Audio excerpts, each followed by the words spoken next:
Good morning. Happy Monday. I hope everybody's day is off to a fantastic start. If I'm being honest, mine's off to a little bit of a I don't know. It's good and it's not great. So I guess mediocre would be the word. I think it's more my motivation that's a little bit mediocre. I feel like the day's getting ahead of me. It's very early in the morning, but nonetheless, I feel like it's getting ahead of me. And so I'm just taking a moment to pause and get ready to own the day, right? The things that we've been talking about. So with that said, I wanted to kind of reflect on what I wanted to talk about today and just share with you. And the subject that really seems to be coming up in my business life as well as in my personal life is unity. So unity is something that I'm very, very passionate about, but unity is something that you can't simply be passionate about. You have to be intentional about. So unity and community would probably be the two things that are really important. Top of mind for me right now. And so you might be thinking, well, I'm unified or I'm good, but really I would challenge you to challenge your own thoughts as to what your community looks like. Who are you doing life with? Who are you doing life with personally? Who are you doing life with in work? And so this topic not only is something I've been, working on, mentoring on, learning on, but it also happened to be a very similar subject to what my pastor spoke on at church. And there were some really strong visuals that really helped you to visualize the process. And so one of the examples he gave was a big tree. I don't remember the exact tree, but that went 300 feet up and only 40 feet down, and I may be off on those. But the question was, how would a tree that has 300 feet above the ground and only 40 feet up below the ground, how would it survive those winds? How would it survive, the storms that came its way? And it was because those trees interlock underground. So they grow their roots wide and they connect with other roots and then they strengthen, they hold that way. And it was really funny that he talked about that because I happened to spend a lot of time up at Boca this weekend. And when I was up there, I don't know if I should be saying this on camera. I probably shouldn't, but I saw a little sapling and I wanted the little sapling. And so I was trying to pull it and it wasn't budging. It wasn't coming out. But the other analogy he gave was the tumbleweed and how the tumbleweed is got such a shallow root, it just blows away and it's gone instantly, right? And those were like all over the place moving. And so it just really helped me to think about that visual of going deep, and I just spent some time putting it to thought and kind of the things that we have to do to be intentional to have that community and that unity. And something for me that I really want to work on in my life right now is having that community and unity in my workplace as well as in my family.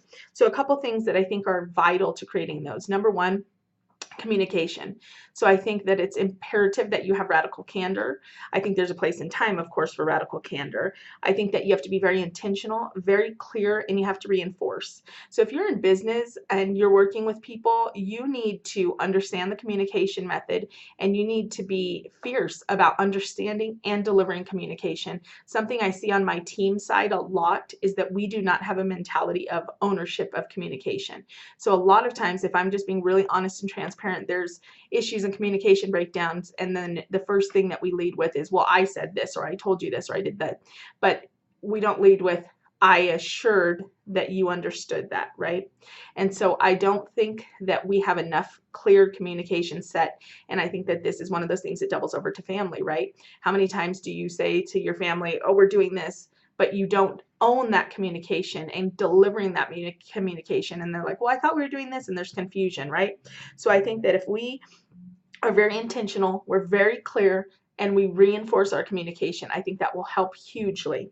I think the next thing is we need to embed a culture of communication. So whether it's in the workplace or in home, we have to let everybody know that we want to be fierce communicators. We want to, whether it's a tough conversation or an easy conversation, we want to make sure the message is heard. And another thing, even just events, just activities, just things that we're doing, get ahead. If we know in our head, how many times, I don't know about you, but I will have something in my head a week or 2 weeks ahead of time. But by the time I actually get that message over to my family about what we're doing, or even to my team about what we're doing, it's in the crunch time. We should already be preparing for that event. So just making sure that you're ahead of the communication is also imperative.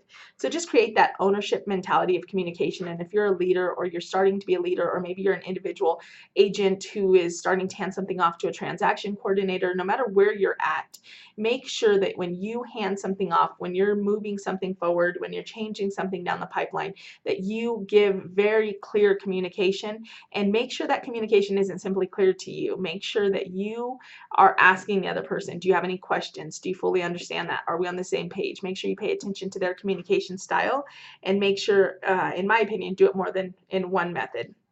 The next thing, I think this is really big, gossip. And here's where I'm going to be really raw and vulnerable and honest and transparent with you. So I'm not a gossiper. I wouldn't say I'm a gossiper. I wouldn't ever say that. But I want to challenge how you look at gossip. Do you vent? Do you vent about people at work? Do you vent about your spouse? Do you vent about, frustrations, others? And who are you venting to? So if you're venting to someone that really can't solve the problem, in a lot of senses, that, in my opinion, is gossip. I had to challenge myself last week as a leader. I had some frustrations, and they had been ongoing frustrations, and they were just frustrations. But when I really sat down and I thought about the situation and I prayed and I was seeking wisdom, something that I realized was I had not shared that same venting, that same frustration, that same radical candor with the people that I was frustrated with. I had shared it with others, but I hadn't shared it with them. So shame on me, because essentially that was gossip, in my opinion. I was speaking to people that couldn't solve the problem.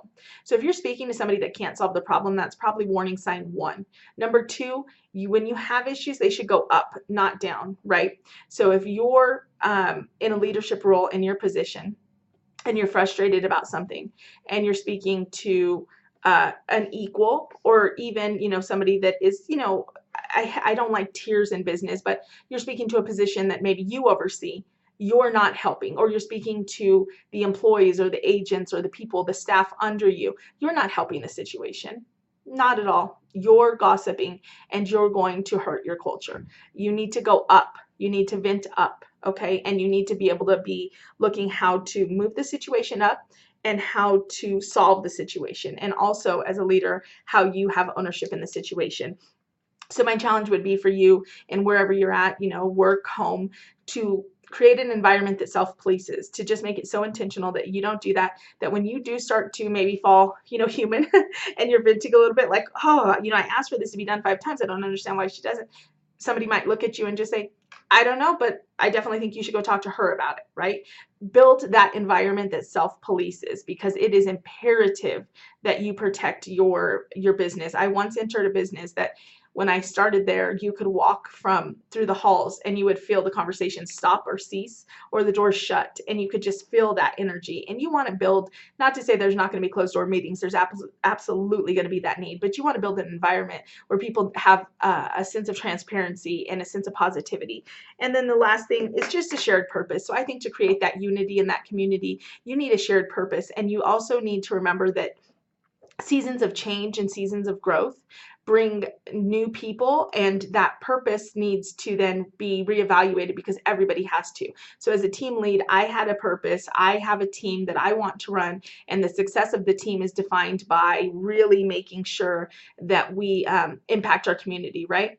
But I need to, as today I'm onboarding a new agent. When I onboard, I need to sit with that agent and make sure they have a shared purpose, because if you don't have a shared purpose, it'll be broke. I've come into a business that had leadership change, and I think one of the things that's a struggle for us is we haven't really I think we all have the same purpose, but we haven't really committed to having the shared purpose together. Everybody's kind of still working their quadrant, and we have to bring that together. So I don't want to take too much more of your time. I try to only take 5 minutes, and it's been close to 9. So really, really, really, my hope for you, that was tons of reallys. My hope for you this week is that you would create community and unity, and that you would be intentional about it, and that you would be somebody who grows deep underneath and embeds with other people. We need other people, and let's avoid gossip. Let's be direct. Let's be clear. Let's be honest, and let's just own our relationships. I hope this helped you. I hope this helps you in business and your personal life, and I hope you have a very blessed, productive week. All right, kick butt, guys. I got to go to a meeting. Bye.